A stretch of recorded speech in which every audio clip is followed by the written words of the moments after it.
Duvvada railway స్టేషన్లో వేసవి కాలంలో సాధారణ బోగీల ప్రయాణికులకు 36వ రోజు ఉచిత త్రాగునీటి బాటిళ్ల పంపిణీ.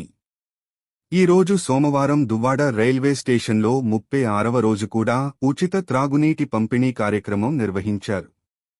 భువనేశ్వర్ నుండి బెంగళూరుకు వెళ్తున్న ప్రశాంతి ఎక్స్ప్రెస్ రైలుకు దువ్వాడ రైల్వే స్టేషన్లో ఉన్న 2 నిమిషాల హాల్ట్ సమయంలో మహిళలు, వృద్ధులు, చిన్నారులు, దివ్యాంగులు సహా సుమారు 300 మంది సాధారణ బోగీల ప్రయాణికులకు ఒక్కో లీటర్ త్రాగునీటి బాటిళ్లను ఉచితంగా పంపిణీ చేశారు. దువ్వాడ రైల్వే యూజర్స్ అసోసియేషన్, విశ్వ హిందూ పరిషత్ సాధారణ బోగీలలో ప్రయాణిస్తున్న ప్రయాణికులకు మొత్తం 300 త్రాగునీటి బాటిళ్లను అందజేశారు. ఈ రోజు నిర్వహించిన కార్యక్రమానికి విశ్వ హిందూ పరిషత్ స్పాన్సర్లుగా సహకరించాయి.